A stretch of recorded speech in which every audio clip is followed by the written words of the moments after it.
নমস্কাৰ শাওন মাহত মহাদেৱৰ আশীৰ্বাদ লাভ কৰিবলৈ মানি চলক আপোনালোকে এই ছটা উপায় দেখিবলৈ পাব। মহাদেৱৰ কৃপাৰ ফলত সকলো বাধা আপোনালোকৰ দূৰ হৈ পৰিব। হিন্দু শাস্ত্ৰত শাওন মাহটো শিৱৰ পূজাৰ বাবে অতি পবিত্ৰ মাহ বুলি গণ্য কৰা হয়। এই মাহত ভক্তই মহাদেৱৰ পূজা কৰিলে মহাদেৱ অতি সোনকালে সন্তুষ্ট হৈ পৰে আৰু জীৱনৰ বিভিন্ন বাধা বিঘিনি দূৰ হৈ পৰে। লগতে ঘৰত সুখ শান্তিৰ পথো মুকলি হৈ পৰে। এই শাওন মাহত হ'বলগীয়া কিছুমান কাৰণৰ ফলত আপোনালোকৰ ঘৰত মহাদেৱৰ বিশেষ আশীৰ্বাদ পৰিব আৰু লগতে সাক্ষাৎ মহাদেৱ আহি আপোনালোকৰ ঘৰত বাস কৰিবলৈ ধৰিব। বিশেষকৈ শাওন মাহৰ সোমবাৰে শিৱলিংগত জল অৰ্পণ কৰিলে বা পানী অৰ্পণ কৰি বিশেষ পূজা কৰিলে আপোনালোকৰ সকলো সমস্যা সমাপ্ত হৈ পৰিব। জ্যোতিষশাস্ত্ৰত কোৱা হৈছে যে শাওন মাহত ভগৱান শিৱক পানী অৰ্পণ কৰি বা গাখীৰ অৰ্পণ কৰিলে আপোনালোকৰ সকলো মনৰ ইচ্ছা পূৰ্ণ হৈ পৰে। ইয়াৰ ফলত আপোনালোকৰ সকলো শুভ হৈ পৰিব। শাওন মাহত যদি ভগৱান শিৱৰ পূজা কৰে তেনেহ'লে মানসিক শান্তি বৃদ্ধি পায়, আত্মবিশ্বাস বৃদ্ধি পাবলৈ ধৰিব আৰু ইতিবাচক শক্তি বৃদ্ধি পাবলৈ ধৰিব। এই সময়ত আপোনালোকে উপবাস থাকিব পাৰে, মন্ত্ৰ জাপ কৰিব পাৰে, নিয়মিত অনুসৰি শিৱলিংগত পানী অৰ্পণ কৰিব পাৰে। ইয়াৰ লগতে শিৱ পূজা কৰাটো শুভ বুলি মনা গৈছে। যদি আপোনালোকে ব্ৰত ৰাখিব নোৱাৰে বা জপ কৰিব নোৱাৰে বা আপোনালোকে নিয়মিতভাৱে এই সকলোবোৰ নিয়ম পালন কৰিব নোৱাৰে, তথাপিও যদি মহাদেৱৰ নাম গুণ আপোনালোকে মনৰ ভিতৰতে উচ্চাৰণ কৰি থাকে তেনেহ'লেও মহাদেৱৰ বিশেষ আশীৰ্বাদ আপোনালোকৰ ওপৰত পৰা দেখিবলৈ পোৱা যাব। সেই গতিকে কোৱা হয় যে শাওন মাহত মহাদেৱৰ নাম লোৱাৰ মানেই আপোনালোকৰ সকলো দুখ কষ্ট দূৰ হৈ পৰিব।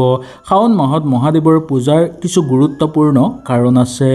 শাস্ত্ৰৰ অনুসৰি সাগৰ মন্থনৰ সময়ত সৃষ্টি হোৱা বিষ পান কৰি ভগৱান শিৱই জগত ৰক্ষা কৰিছিল। সেই অনুসৰি সেই দিনা শাওন মাহত আমি সেই গতিকে পানী, গাখীৰ আৰু বেলপাত আগবঢ়াই প্ৰাৰ্থনা মহাদেৱক কৰিব লাগে। এই মাহত বহু ভক্তই সোমবাৰে ব্ৰত পালন কৰে। ব্ৰত ৰখাটো অত্যন্ত উত্তম বুলি মনা গৈছে। এই মাহত কেতিয়াও মাছ মাংস খাব নালাগে। যিসকলে নাখালে নহয় সেইসকলে পাৰিব, কিন্তু যিসকলে ভগৱানক মানে বা মহাদেৱক মানে সেইসকলে বিশেষকৈ মাছ মাংস বা মাদক দ্ৰব্য জাতীয় বস্তুৰ পৰা যিমান পাৰে দূৰত্ব বজাই ৰাখিবলৈ চেষ্টা কৰাটো উচিত। শাওন মাহৰ অনুসৰি এই ছটা উপায় আপোনালোকে নিশ্চয় অৱলম্বন কৰিব। তেতিয়া দেখিবলৈ পাব এটাৰ পিছত আনটো সুযোগ সুবিধা আপোনালোকৰ জীৱনলৈ নামি আহিব আৰু সাক্ষাৎ মহাদেৱৰ আশীৰ্বাদ আপোনালোকৰ ওপৰত পৰাৰ লগতে আপোনালোকৰ ঘৰৰ সকলোৰে ওপৰত পৰিবলৈ ধৰিব। 1 নম্বৰটো, শিৱলিংগত পানী আৰু গাখীৰ অৰ্পণ কৰিলে আপোনালোকৰ সকলো দুখ কষ্ট দূৰ হয় বুলি মানে শাস্ত্ৰৰ অনুসৰি। শিৱলিংগত পানী আৰু গংগা পানী অভিষেক কৰাটো অত্যন্ত দৰকাৰ। সোমবাৰে শিৱলিংগত বিশুদ্ধ পানী বা গংগা পানী আগবঢ়ালে আপোনালোকৰ ভাল হ'ব আৰু লগতে মহাদেৱক স্মৰণ কৰিব বা মন্ত্ৰ জাপ কৰিব। এনে কৰিলে আপোনালোকৰ ভাল শক্তি জাগ্ৰত হ'বলৈ ধৰিব আৰু মহাদেৱৰ বিশেষ আশীৰ্বাদ লাভ হয় বুলি বিশ্বাস কৰা হয়। 2 নম্বৰটো, বেলপাত অৰ্পণ কৰিলে মহাদেৱ অতি সোনকালে আনন্দিত হৈ পৰে। বেলপাত অৰ্পণ কৰাৰ শিৱ পূজা অৰ্পণ কৰাৰ সমান বুলি ক'ব পৰা যায়। শিৱলিংগত পৰিষ্কাৰ আৰু শুভ বেলপাত আপোনালোকে আগবঢ়াইলে আপোনালোকৰ ভাল হ'ব। সকলো সিদ্ধি আপোনালোকে লাভ কৰিব পাৰিব, মানসিক শান্তি লাভ হ'ব, ঘৰত সুখ শান্তি বৃদ্ধি পাবলৈ ধৰিব, এটাৰ পিছত আনটো সুযোগ সুবিধা আপোনালোকৰ ঘৰলৈ আহিব আৰু লগতে আপোনালোকৰ সকলো মনৰ বাঞ্ছা পূৰ্ণ হৈ পৰিব। 3 নম্বৰটো, ওম নমঃ শিৱায় মন্ত্ৰটো জাপ কৰিলে আপোনালোকৰ সকলো দুখ কষ্ট দূৰ হৈ পৰিব।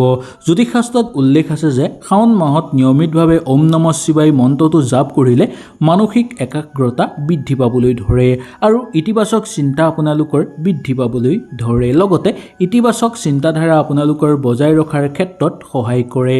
ওম নমঃ শিৱায় মন্ত্ৰটো জাপ কৰাৰ লগে লগে মনত থকা সকলো কুদৃষ্টি আপোনালোকৰ দূৰ হৈ পৰিব আৰু আপোনালোকৰ মন শুদ্ধ হৈ পৰিব।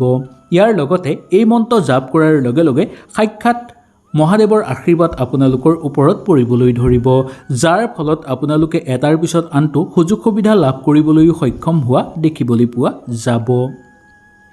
4 নম্বৰটো, সম্ভৱ হ'লে মন্দিৰ বা আপোনালোকে যদি শিৱস্থানলৈ গৈ আপোনালোকে ৰুদ্ৰাক্ষ ধাৰণ কৰিব পাৰে তেনেহ'লে আপোনালোকৰ কাৰণে ভাল হ'ব।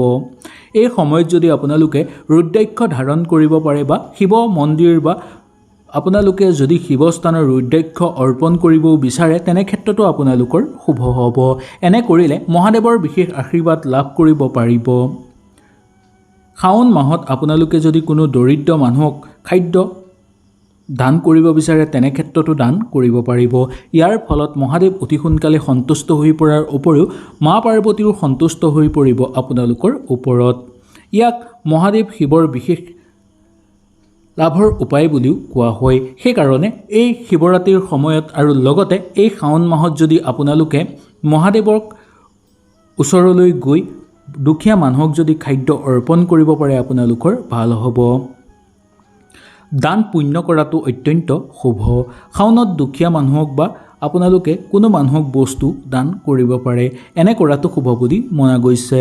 ধৰ্মীয় বিশ্বাস অনুসৰি দান দক্ষিণা কৰিলে আপোনালোকৰ ঘৰলৈ তাতকৈ 100 গুণ বৃদ্ধি পাবলৈ ধৰে।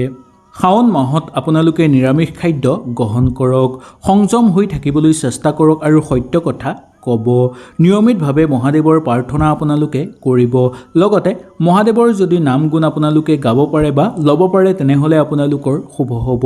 এই সময়ত ভক্তসকলে মদ মাংস বা কোনো ধৰণৰ এনেজাতীয় বস্তু খোৱাৰ পৰা যিমান পাৰে বিৰত থাকিবলৈ চেষ্টা কৰক। কেতিয়াও আমিষ আহাৰ এই সময়ত খোৱাটো উচিত নহয়। যিসকল লোকে মহাদেৱক মানে সেইসকল লোকেই এই মাহটো নিৰামিষ আহাৰেই গ্ৰহণ কৰে আৰু সংযম হৈ থাকে তেওঁলোক। লগতে কেতিয়াও এই মাহত তেওঁলোকে মিছা কথা নকয়, যিমান পাৰে এওঁলোকে সঁচা ক'বলৈ চেষ্টা কৰে। এনে কৰা লোকসকলৰ ওপৰত মহাদেৱৰ আশীৰ্বাদ সদায় থাকে। এওঁলোকে কেতিয়াও বিপদত নপৰে আৰু সকলো ফালৰ পৰা এওঁলোকৰ উন্নতি হোৱাটো খাটাং বুলি ক'ব পৰা যায়। শাওণ মাহৰ প্ৰতিটো সোমবাৰে ভগৱান শিৱৰ পূজাৰ বাবে অতি শুভ বুলি গণ্য কৰা যায়। বহু ভক্তৰ মতে এই দিনটো উপবাস আৰু শিৱ পূজা কৰিলে বৈবাহিক জীৱনত সুখ হয়, পাৰিবাৰিক শান্তি হয় আৰু নিজৰ ইচ্ছা পূৰ্ণ হৈ পৰে। লগতে মহাদেৱৰ পৰম আশীৰ্বাদ পৰাৰ ফলত ঘৰ পৰিয়ালতো সুখ শান্তি বৃদ্ধি পাবলৈ ধৰে। সেইকাৰণে সোমবাৰৰ দিনটো আপোনালোকে উপবাসে থাকি মহাদেৱক পূজা অৰ্চনা কৰিব আৰু লগতে আপোনালোকে সেইদিনা কেতিয়াও মিছা কথা নক'ব আৰু কাৰো লগত হাই কাজিয়া নকৰিব। বিশেষভাৱে সতৰ্ক হৈ আপোনালোকে চলিবলৈ চেষ্টা কৰিব। এনে কৰিলে আপোনালোকৰ সকলো মনৰ আশা পূৰ্ণ হৈ পৰিব। জ্যোতিষ আচাৰ্যসকলৰ মতে শাওণ মাহত কেৱল আচাৰ ব্যৱহাৰ কৰাটোৱেই যথেষ্ট নহয় বা কাৰোবাক দেখা দেখি পূজা পাতল কৰাটোৱেই যথেষ্ট নহয়। আন্তৰিক ভক্তি থাকিব লাগিব, সুকৰ্ম কৰিব লাগিব, সংযম হৈ থাকিব লাগিব আৰু মানৱতাৰ সেৱা কৰিবলৈ আপোনালোকে চেষ্টা কৰিব লাগিব। তেতিয়াহে মহাদেৱৰ বিশেষ আশীৰ্বাদ লাভ কৰিব পাৰিব। আচাৰ্যসকলে কয় যে ভগৱানৰ মহাদেৱৰ পূজা কৰাৰ লগতে ইতিবাচক জীৱন যাপন কৰিবৰ কাৰণে আপোনালোকে মানসিকভাৱে শান্তি হৈ থাকিব লাগিব আৰু আপোনালোকৰ আত্মবিশ্বাস বৃদ্ধি কৰোৱাই ৰাখিব লাগিব। তেতিয়াহে মহাদেৱৰ পূজা কৰিলে আপোনালোকৰ ফলপ্ৰসূ হৈ পৰিব। কিন্তু আনক দেখি যদি আপোনালোকে মন্দিৰলৈ যায় ভালদৰে আচাৰ ব্যৱহাৰ কৰিলে আপোনালোকৰ কামত নাহিব। অন্তৰৰ পৰা আপোনালোকে সকলো কৰিব লাগিব। অন্তৰৰ পৰা ভক্তিভাৱ ৰাখিব লাগিব আৰু সৎকৰ্ম কৰিব লাগিব আৰু সংযম হৈও থাকিব লাগিব। মানৱতাৰ সেৱা আপোনালোকে কৰি আগবাঢ়িবলৈ চেষ্টা কৰিব লাগিব এই মাহত। সেইকাৰণে বহু ভক্তক দেখিবলৈ পোৱা যায় যে এই শাওণ মাহটো গোটেই মাহটো ভক্তসকলে মানৱতাৰ সেৱাৰ কাৰণে আগভাগ লয়। হয়তো এই ভিডিঅ'টোৰ যোগেদি আপোনালোকে সুন্দৰভাৱে বুজি পালে। কিবা অসুবিধা পালে নিশ্চয় মোক তলত কমেণ্ট কৰি জনাব। তেনেহ'লে আজিলৈ আপোনালোকৰ ওচৰৰ পৰা বিদায় লৈছোঁ। কালিলৈ পুনৰ আপোনালোকক লগ পোৱাৰ প্ৰতিশ্ৰুতিৰে আজিলৈ নমস্কাৰ।